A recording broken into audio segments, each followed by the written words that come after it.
Olá, meu nome é Rogério Andalaft e eu vim falar um pouquinho para vocês sobre taquicardias supraventriculares. Na primeira parte dessa aula a gente vai discutir aspectos relacionados ao aspecto morfológico das taquicardias supraventriculares, como funciona o coração. Em um segundo momento vamos discutir mais especificamente os traçados. Primeiro, essa imagem, a gente pode observar a anatomia do coração normal, com as suas válvulas e o músculo cardíaco. Mas por dentro desse músculo cardíaco, a gente observa que há o sistema de condução, que ele é marcado pelo marcapasso sinusal, marcapasso natural do coração, os feixes que conduzem o estímulo do nó sinusal ao nó AV, o nó atrioventricular, o RIS e os ramos direitos e esquerdo. Ramo direito e esquerdo. Bom, isso promove o aspecto normal do eletrocardiograma, como vocês já viram. A onda P, o intervalo PR, o complexo QRS, a onda T e o intervalo QT. As arritmias supraventriculares são as arritmias mais frequentes na população.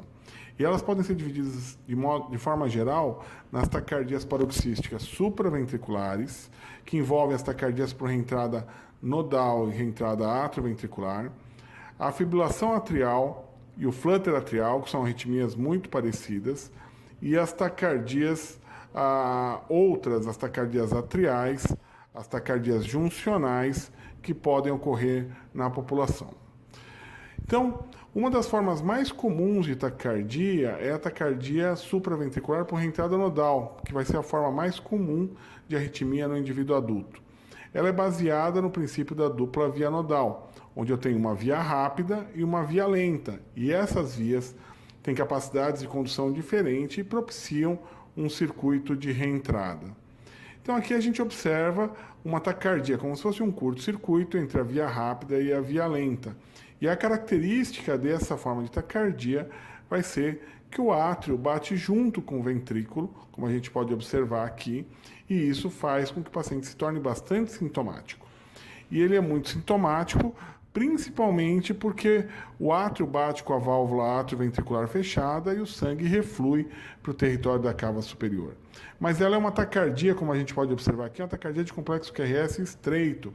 É aquela taquicardia que nos cursos de ACLS, nos cursos de PAUS, elas saem com adenosina e saem com manobra vagal.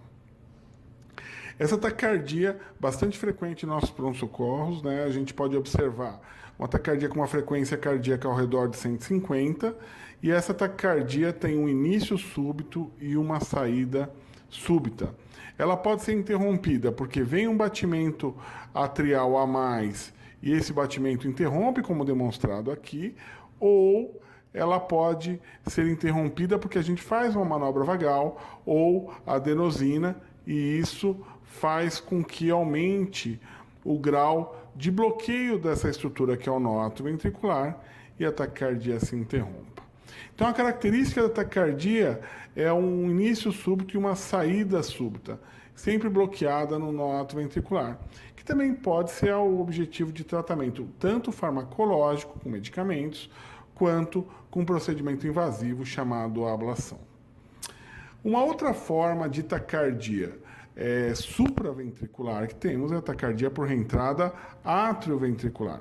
Essa taquicardia por reentrada atrioventricular também está no rol das taquicardias paroxísticas supraventriculares, aquelas que entram subitamente e saem subitamente, e elas são devidas a vias acessórias, que são comunicações entre a parte superior e inferior do coração, ou seja, entre os átrios e os ventrículos.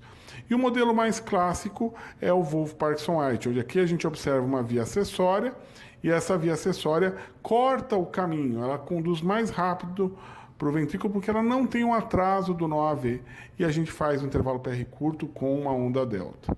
Essa é a característica do eletro da pré-estação, intervalo PR curto e onda delta, como a gente vai ver posteriormente. Essas taquicardias, elas se estabelecem quando um batimento a mais faz o circuito também entrar em curto-circuito. Desce pelo nó, que é a parte central do coração, e sobe por essa via acessória e gera uma taquicardia de complexo QRS estreito. Então, a característica da taquicardia por via acessória é muito parecida com a taquicardia por reentrada nodal, Só que ela tem alguns detalhes. A onda P retrógrada é mais visível e aí a gente consegue, e também a característica clínica, ela é mais comum em pacientes jovens, na infância e na adolescência.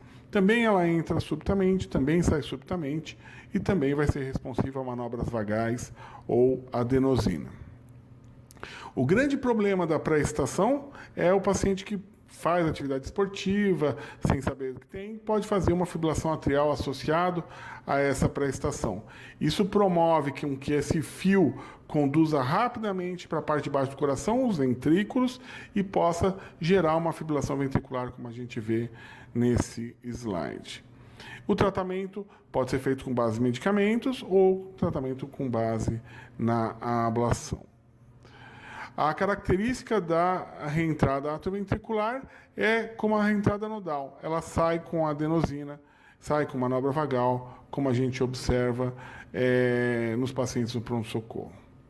Uma outra forma de arritmia que a gente tem são as taquicardias atriais.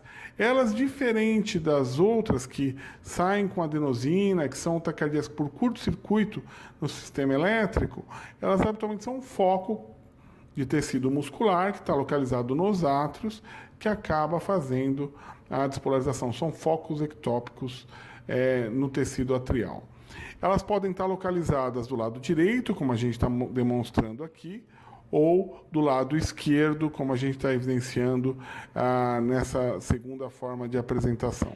E a característica dessa arritmia é justamente o não haver essa estrutura central não participa do circuito. Então, essas arritmias podem ser irregulares, é uma outra característica possível. A onda P vai ter uma morfologia geralmente diferente da onda P sinusal e elas podem ser irregularizadas com manobra vagal ou adenosina na sala de emergência.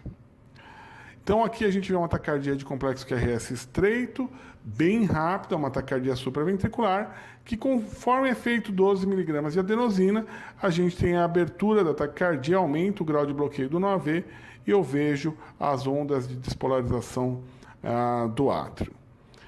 Uma arritmia irmã da taquicardia atrial é o flutter atrial. Esse é feito por um circuito de reentrada, um curto-circuito no átrio, que dá esse aspecto serrilhado, em aspecto de dente de tubarão. É uma arritmia onde o NOAV também não participa do circuito, então ela pode ser irregular, como é demonstrado nesse slide, e ela tem uma segunda característica, que geralmente as ondas são negativas na parede inferior, quando o circuito está se estabelecendo como esse aqui, no sentido anti-horário. Mas ela pode ser positiva também se o circuito se estabelecer no sentido horário ou no sentido contrário a esse demonstrado no slide.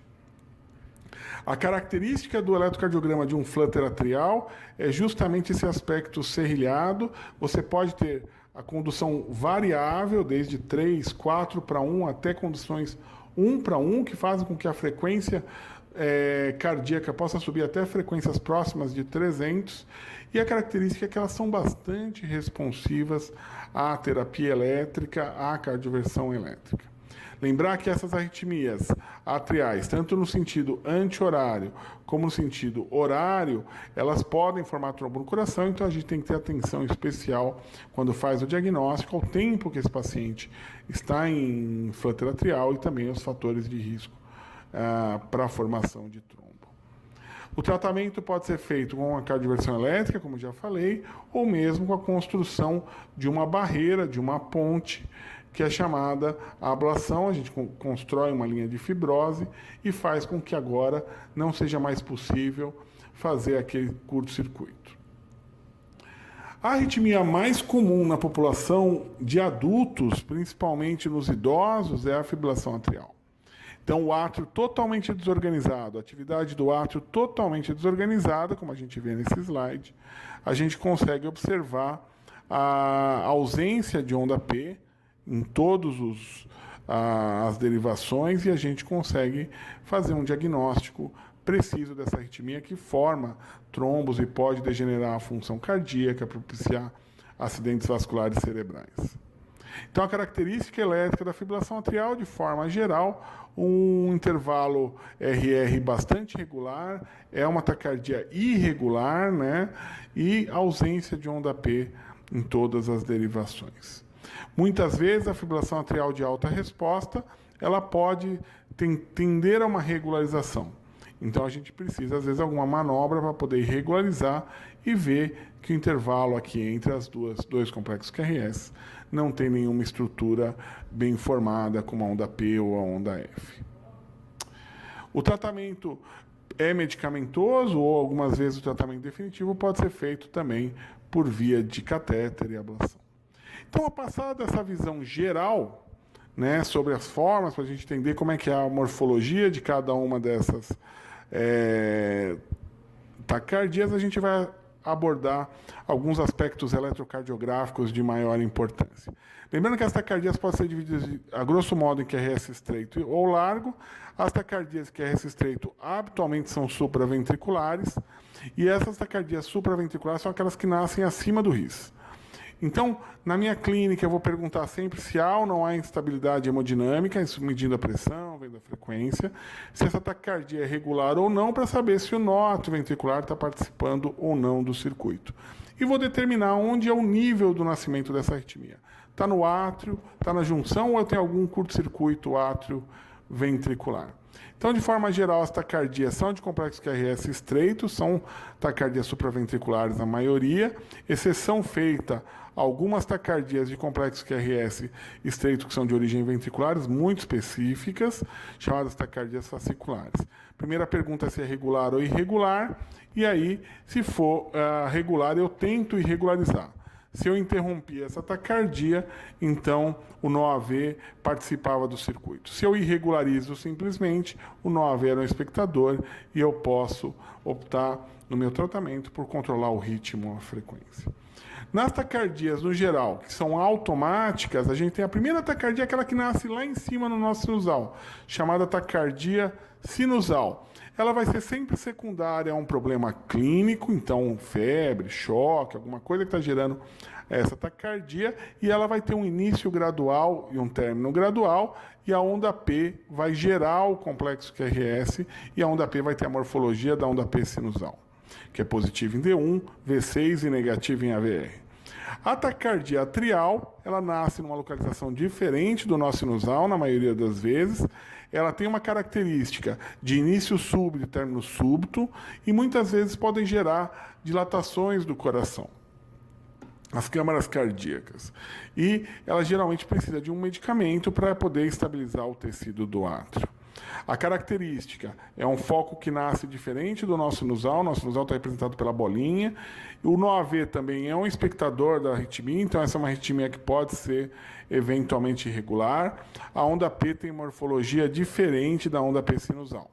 E aqui a gente vê uma taquicardia com a onda P diferente da onda P sinusal. Elas têm início súbito, como mostrado nesse slide, saída súbita, e podem estar associados à disfunção do nó sinusal. A característica da onda P, olha, observe nesse slide que ela é negativa na parede inferior, positiva em AVR, é uma P diferente da onda P sinusal. Né?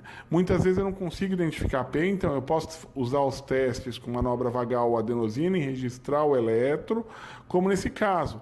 Eu não sei se a P gera o QRS, se o QRS gera a P, mas eu faço uma manobra vagal e aí lentifico o ventrículo e consigo evidenciar as ondas atriais. Uma outra forma de taquicardia gerada por hiperautomatismo, então a gente tem a taquicardia sinusal, a taquicardia atrial, são as taquicardias juncionais.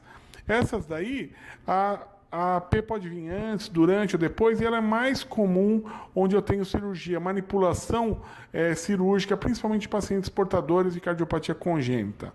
Elas geralmente acontecem no pós-operatório, vão melhorando conforme o paciente vai melhorando no pós-operatório, e o antiarrítmico ele ajuda a fazer o controle. Elas não costumam responder à adenosina, elas recorrem após a cardioversão elétrica e costumam melhorar conforme vai evoluindo o pós-operatório. Nessa situação, o nó atrioventricular é o próprio foco, a junção atrioventricular é o próprio foco, então a onda P pode vir dissociada, a gente observa a onda P vindo antes, às vezes depois, como a gente vê nesse slide, né? Vem juntinho aqui, e muitas vezes, quando acelera, já não é mais possível ver a onda P e ela se comporta como uma taquicardia, muito parecido com aquela taquicardia por reentrada nodal, só que com um mecanismo diferente. O mecanismo aqui é um mecanismo hiperautomático e inflamatório, né?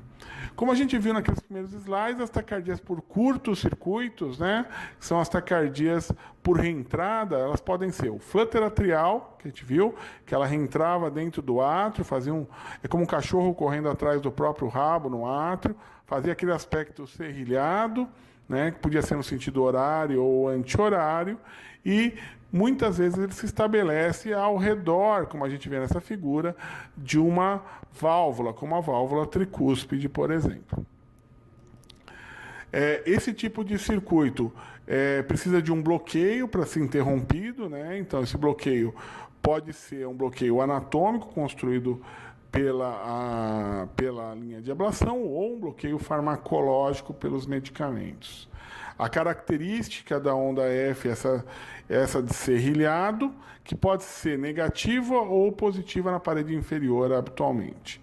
Então, o aspecto de serrilhado é o que marca o flutter. O flutter é uma arritmia que se estabelece em dois grandes grupos, né? No período perinatal, nos primeiros 6 meses, depois só no indivíduo ou com cardiopatia ou indivíduo adulto.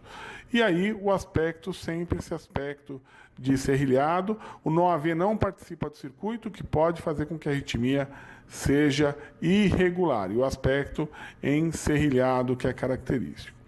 A fibrilação atrial, a gente já viu, o eletro é fácil da gente poder entender. São múltiplos curtos-circuitos dentro do átrio que desorganiza a atividade. Eu não vejo a onda P mais. Aí eu tenho um tremido só na linha de base. Lembrando que a fibrilação atrial, quando ela está em resposta muito alta ou muito baixa, ela tende a regularizar o intervalo RR, mas a característica é essa ausência de onda P nítida, que a gente pode observar aqui em V4 mais nitidamente. Eu não consigo ver a onda P, né? Aí, dentro do grupo dessas taquicardias por reentrada, a gente tem as que estão reentrando no átrio, que a gente já falou, a fibrilação atrial e o flutter, mas você tem aquelas que têm a participação do ventrículo, e aí são a taquicardia por reentrada nodal e a taquicardia por reentrada atroventricular. Essas duas formas de taquicardia, elas têm características, né? Elas são, no AV, participa do circuito, são arritmias estritamente irregulares. Então, quando eu tento irregularizar essa taquicardia com uma manobra vagal, ou eu tento irregularizar essa taquicardia com adenosina, eu interrompo essa taquicardia.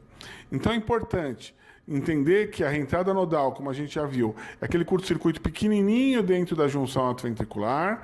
Geralmente, a onda P retrógrada está junto do QRS, na maioria das vezes, eu não vejo.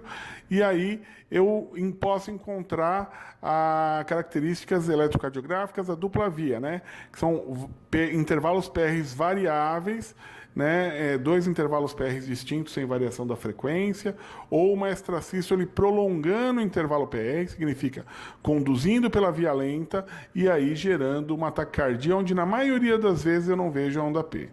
Então, 80% dos casos, como no exemplo A, eu não vejo a onda P. Em 15% aproximadamente, eu vejo a P no ponto J, então ela se manifesta como uma falsa onda R em V1 ou uma falsa onda S em D2 ou D3, e 5% dos casos a P pode vir antes do complexo QRS. Então, aqui, um exemplo de 2 intervalos PRs distintos, sem variação da frequência cardíaca, o que indica a presença de uma dupla via, e aqui uma taquicardia por reentrada nodal, onde a gente não vê a onda P, geralmente acomete mais mulheres, na idade na idade adulta, e tem aquela sensação do coração batendo no pescoço, porque muitas vezes a onda P está inserida no ponto J, e o átrio bate com a válvula fechada e reflui todo o sangue para as jugulares. E sensação do coração, o sinal do sapo, né? Batendo no pescoço.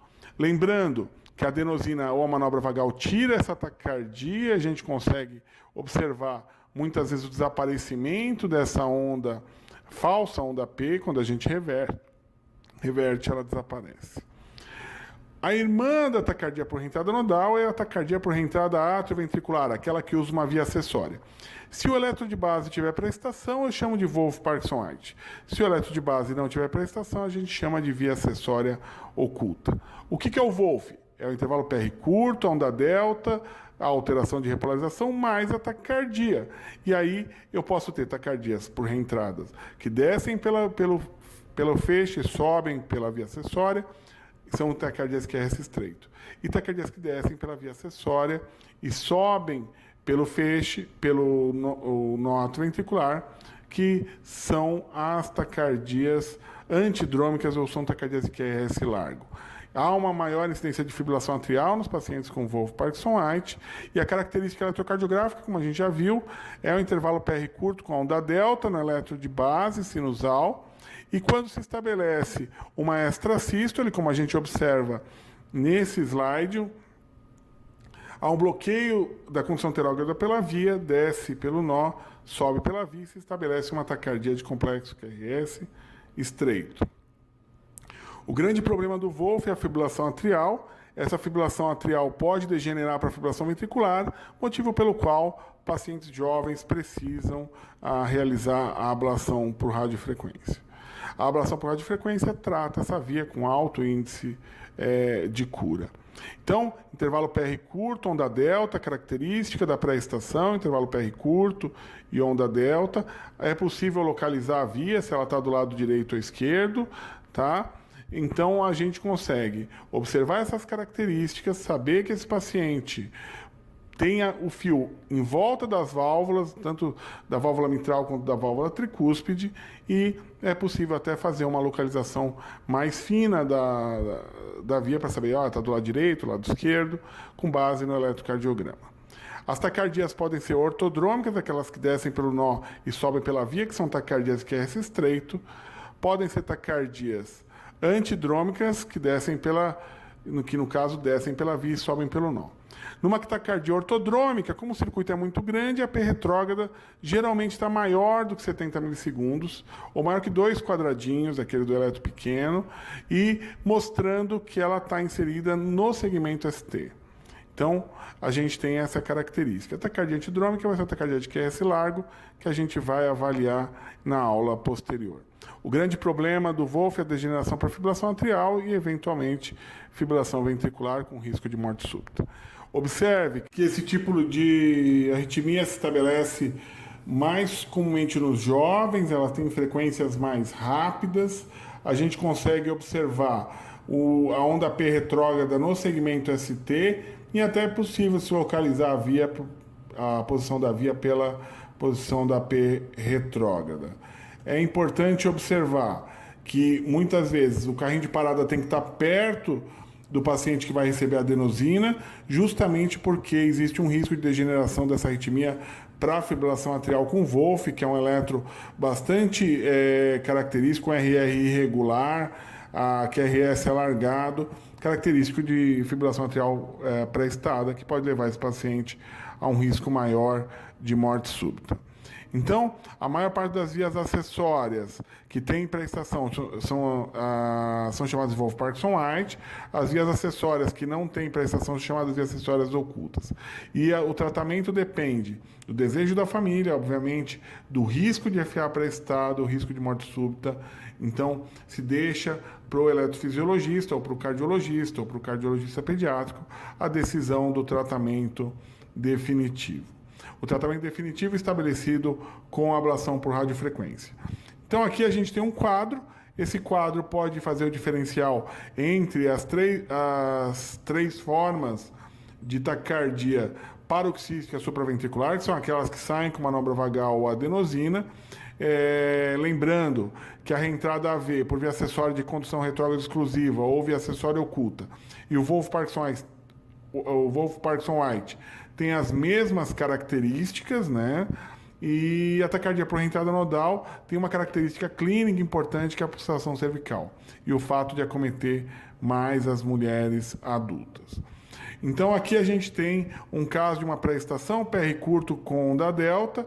Observe, aqui a seta marca o momento onde você tem PR curto com onda delta depois do desaparecimento da pré-estação. no caso de uma pré-excitação intermitente. As taquicardias ortodrômicas, que são aquelas que descem pelo nó e sobem pela via acessória, a característica principal é o QRS estreito, na maioria das vezes, e a P retrógrada inserida no segmento ST.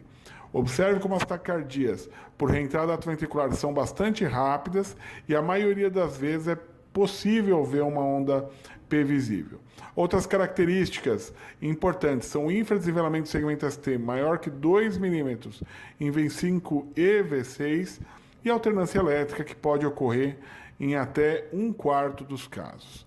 Aqui uma taquicardia por reentrada atrioventricular, observe o infradesnivelamento do segmento ST de V5 e V6 e a saída súbita com manobra vagal. Aqui um outro caso, a gente consegue observar em V4 alternância elétrica, um QRS grande, pequeno, um QRS grande, pequeno, numa criança de 6 anos. Observe o infradesnivelamento e a frequência, como é rápida, próxima de 300 batimentos por minuto. Essa arritmia é responsiva à manobra vagal ou à adenosina. Aqui uma outra taquicardia por reentrada atrioventricular, só para mostrar que a onda P ela é mais visível, ela está inserida no segmento ST, também uma taquicardia de complexo QRS estreito, como esta, que pode ser revertida com manobra vagal ou adenosina. Observe a característica das taquicardias por reentrada atrioventricular, o infradesnivelamento, e aqui no D2 longo a gente consegue observar uma onda P retrógrada inserida no segmento ST, onde está apontando a seta, e do início do QRS até essa onda P, a gente tem mais do que 2 quadradinhos, o que quase garante a possibilidade de ser uma via acessória à causadora dessa taquicardia. Quanto mais lenta é a taquicardia, mais facilmente a gente observa a onda P retrógrada, como a gente observa aqui na seta, a onda P retrógrada já no segmento ST, também possível ser vista em V1, e a característica de uma taquicardia de QRS estreito, com início e término súbito. Quando a gente tem taquicardias antidrômicas, são taquicardias de complexo QRS largos, vou entrar em outro capítulo, né? E essa taquicardia também vai ter um início súbito e uma saída súbita, só que ela desce pela via acessória e sobe pelo nó atrioventricular ou por outra via acessória. Então, esse paciente, olha só, esse eletro é bastante antigo, já de 2002, a gente vê uma taquicardia de complexo QRS largo que foi feito por uma via acessória. Lembrando que a adenosina, ela tira essas taquicardias, mas também ela baixa o limiar do átrio para fibrilar o átrio, por isso que o carrinho de parada tem que estar do lado, porque eu posso degenerar uma via acessória, um Wolff-Parkinson-White, para uma fibrilação atrial pré-excitada, então vai precisar de terapia elétrica, geralmente desfibrilação imediata. Característica do Wolff-Parkinson-White, o intervalo RR bastante irregular, né? Complexos QRS um pouco mais precoces, mais estreitos, complexos QRS mais tardios, um eletro bastante típico. Então é nesse contexto que a gente termina essa primeira aula sobre as taquicardias supraventriculares. Então eu espero que vocês tenham aproveitado e a gente se vê em outra ocasião. Muito obrigado.